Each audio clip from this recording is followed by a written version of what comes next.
जंगल में दोपहर का वक्त था। चिंकू और पिंकू खेल रहे थे। चिंकू भैया देखो, ये कितना अजीब सा नीला फल है, कितना चमक रहा है। पिंकू ने एक अनजानी झाड़ी की तरफ इशारा किया। चिंकू तितलियों के पीछे भाग रहा था। हाँ हाँ, देख लिया, मुझे तंग मत कर।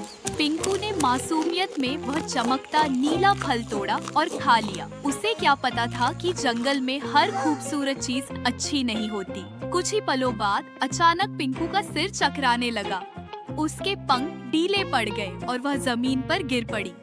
मम्मा, मम्मा, मुझे कुछ हो रहा है, गला सूख रहा है मम्मा। चिंकू ने अपनी बहन को तड़पता देखा तो उसके होश उड़ गए।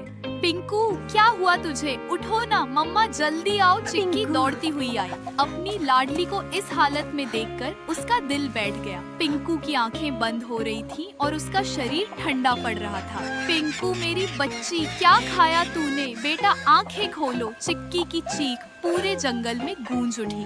हे भगवान, यह क्या हो गया? घोंसले में सन्नाटा था। पिंकू बेहोश पड़ी थी। चिंकू एक कोने में बैठ रो रहा था। टोनी तोता पास ही बैठा था, उसकी आंखों में भी चिंता थी। जंगल के सबसे बुजुर्ग वैद्य डॉक्टर उल्लू वहाँ मौजूद थे। उन्होंने पिंकू की नब्ज देखी और उस नीले फल के बचे हुए टुकड़े को सूंघा। डॉक्टर उल्लू ने गंभीर आवाज में कहा, चिक्की बेटी, इसने काल फल खा लिया है। इसका जहर बहुत तेजी से फैल रहा है, हालत बहुत नाजुक है। चिक्की कांप उठी। डॉक्टर साहब, कोई तो इलाज होगा, मैं कुछ भी करूंगी, मेरी बच्ची को बचा लीजिए। इलाज सिर्फ एक है, डॉक्टर उल्लू ने कहा, संजीवनी फल। सिर्फ वही इस जहर को काट सकता है, लेकिन क्या? जल्दी बताइए। वो फल यहाँ नहीं मिलता, वो मिलता है चीलों की घाटी में। और सबसे बड़ी बात, अगर अगले 24 घंटे के अंदर वह फल नहीं मिला तो हम पिंकू को नहीं बचा पाएंगे। चीलों की घाटी का नाम सुनते ही टोनी तोता सहर उठे। टोनी, चिक्की, पागल मत बनो, वो घाटी परिंदों का कब्रिस्तान है। वहाँ की चीलें इतनी खूंखार हैं कि पलक झपकते ही शिकार को चीर देती है। कोई वहाँ से जिंदा वापस नहीं आया आज तक। चिक्की ने एक बार पिंकू के बेहोश चेहरे को देखा। उसकी आंखों में आंसू थे, लेकिन एक मजबूत इरादा भी था। चिक्की, आज तक वहाँ कोई माँ नहीं गई होगी टोनी भाई, आज एक माँ जा रही है। मौत को भी रास्ता देना होगा। चिक्की ने उड़ान भरी।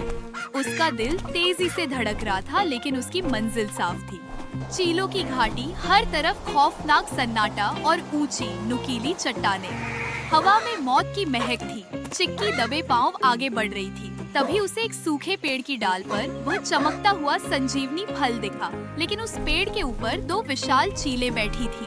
चिक्की मन में, अगर मैं सीधे जाऊंगी तो वे मुझे देख लेंगी, मुझे चट्टानों के बीच से जाना होगा। जैसे ही उसने फल तोड़ने के लिए चोंच बढ़ाई, एक तीव्र चीख गूंजा। एक चील उस पर झपटी। चिक्की ने फुर्ती दिखाई और तेजी से फल को अपनी चोंच में दबा लिया। चील ने उसका पीछा किया। एक पंजा उसके पंख को चीरता हुआ निकल गया। चिक्की दर्द से कराह उठी, लेकिन वह रुकी नहीं। वह अपनी छोटी सी जान बचाने के लिए कांटों वाली झाड़ी में घुस गई। चीलें बड़ी होने की वजह से अंदर नहीं आ पाई। चिक्की घायल थी, लेकिन उसके पास वह फल था। बस पिंकू, मम्मा आ रही है।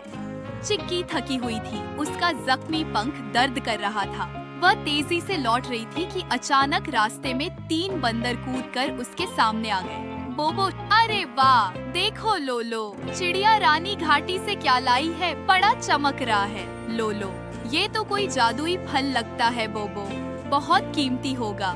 चिक्की, बोबो मुझे जाने दो, ये मेरी बेटी की दवा है, वह मर रही है, प्लीज रास्ते से हट जाओ। बोबो उसकी बात सुनकर जोर से हंसा। मर रही है तो मरने दो, यह फल अब हमारा है। इससे पहले कि चिक्की कुछ कर पाती, बोबो ने उस पर झपट्टा मारा और फल छीन लिया।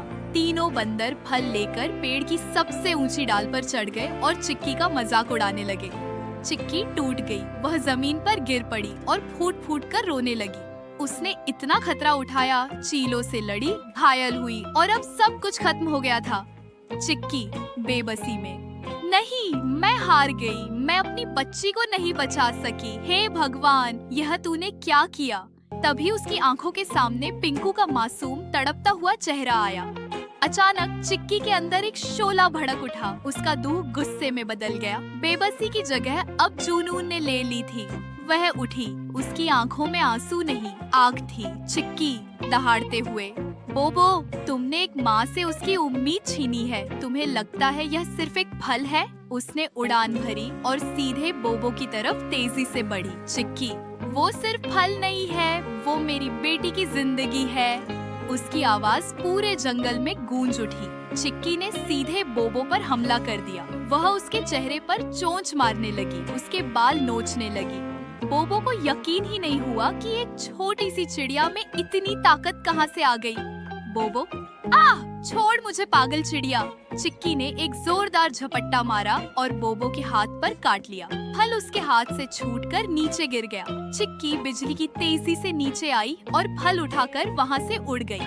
बोबो और उसकी गैंग बस देखते रह गए। घोंसले पर सन्नाटा था। टोनी और चिंकू पिंकू के पास बैठे मायूस हो चुके थे। तब चिक्की हांफती हुई वहां पहुंची। चिक्की, मैं ले आ गई, फल मिल गया। चिक्की ने जल्दी से फल को निचोड़कर उसका रस पिंकू के मुंह में डाला। सबकी सांसें रुकी हुई थी। कुछ पलों बाद पिंकू के शरीर में हल्की सी हरकत हुई। उसने धीरे से अपनी आंखें खोली। पिंकू कमजोर आवाज में, मम्मा। चिक्की खुशी से रो पड़ी। उसने पिंकू और चिंकू को गले लगा लिया। मेरी बच्ची, मेरी लाडली, तुम ठीक हो? चिंकू खुशी से उछलते हुए। पिंकू उठ गई। मम्मा, तुमने कर दिखाया। अगली सुबह पिंकू पूरी तरह ठीक थी। उस दिन पूरे जंगल ने देखा कि जब एक माँ अपनी औलाद को बचाने पर उतर आती है तो वह मौत से भी टकरा सकती है और जीत सकती है।